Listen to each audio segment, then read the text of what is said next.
And welcome to the Barr-Reeve Community Schools Board Trustees public meeting, where we will review the terms of the tentative agreement, the teacher collective bargaining agreement, which is also posted on our Barr-Reeve website.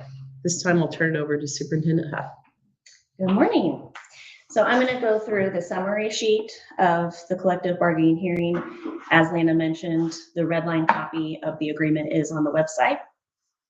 And so when we're looking at this agreement, we are looking at the agreement for the 25-26 school year. It will be a 1-year agreement, and the salary ranges before the agreement or before the raises take place are $45,000 to $78,000.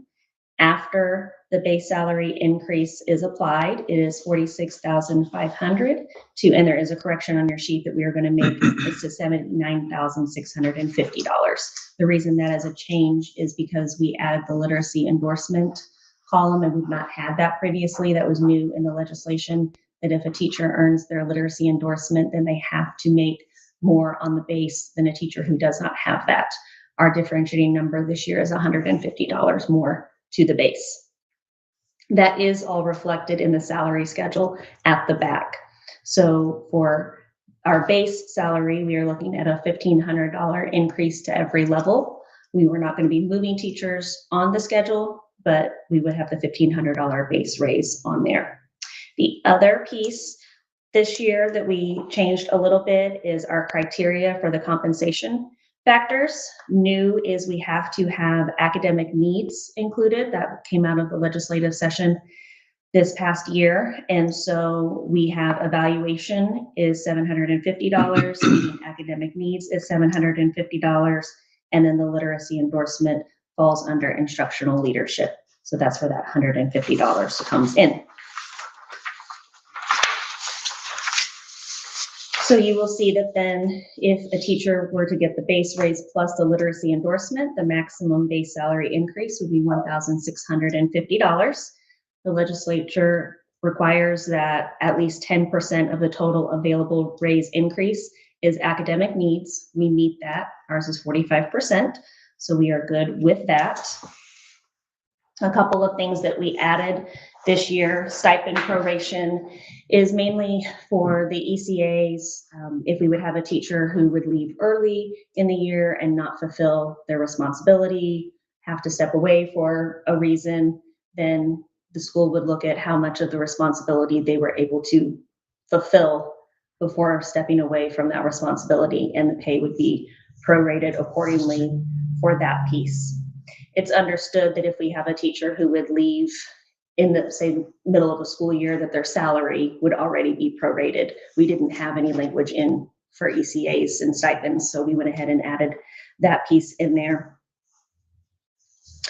The other piece that is new this year, as far as kind of a compensation or an incentive piece, would be we have the $1,000 incentive if a teacher has perfect attendance for the school year.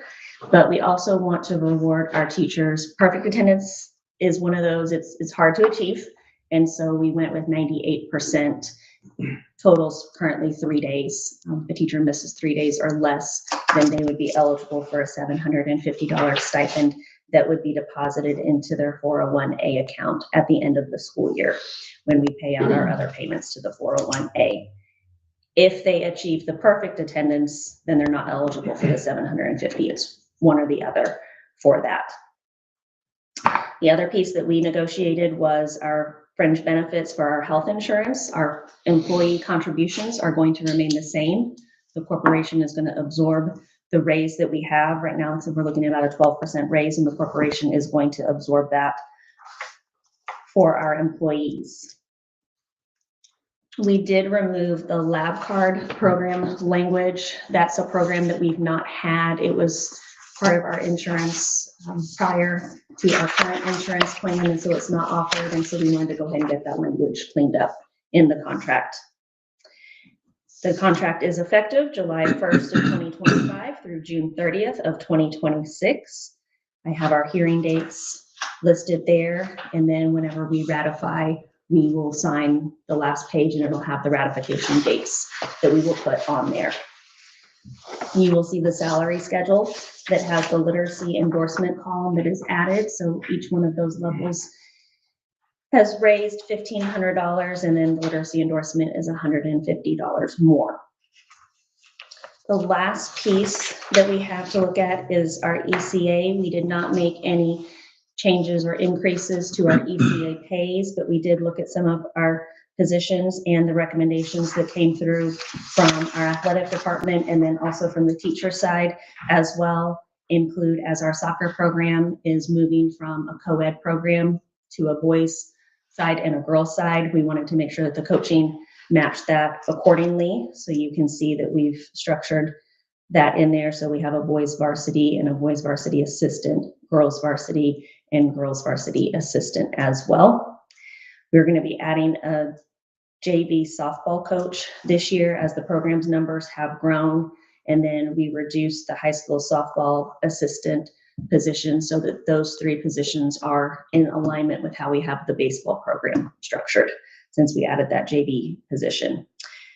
Co-ed middle school golf we added as a position. It's something that we've had a parent volunteer do for the last few years. And again, that program is growing. We've already seen the success for the girls this year and the nice run that they had. And so we wanted to go ahead and make that a paid position. And then we have high school quiz bowl. We also have the opportunity to have a middle school quiz bowl. So we wanted to add that piece in there as well.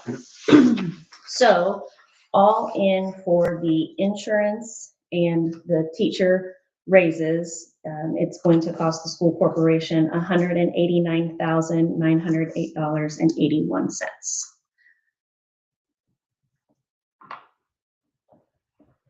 And I can break that out. The health insurance increase, we're looking at approximately $86,000 for the health insurance increase and just under $104,000 in the teacher basis. Is there anything you'd like to add? No, I just, researching as much as you can, finding things. The state legislature has hamstrung a lot of school corporations with their Senate Bill 1 there, so I know we've done the best we can working together. And teachers will meet tomorrow after school and vote. And then I'll reply to you as to how that vote turned out. Hopefully everything will be fine. And so then we will meet on Thursday, and then the contract will be formally presented to the board, and then you will have the opportunity to vote to ratify the contract at that time. So Alex was a part of our team. I want to thank him for his time that he put into that. It was disruption to his schedule, and I really greatly appreciate the time that he gave to that and to the team as well.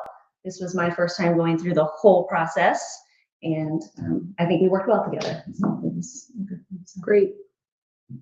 I'm happy to answer any questions. Otherwise, you guys may close the hearing whenever you would like. Any questions? I'm good. Okay, I'll move that we adjourn the meeting. I'll entertain a second. Second that. All in favor? Aye. Aye. Thank you.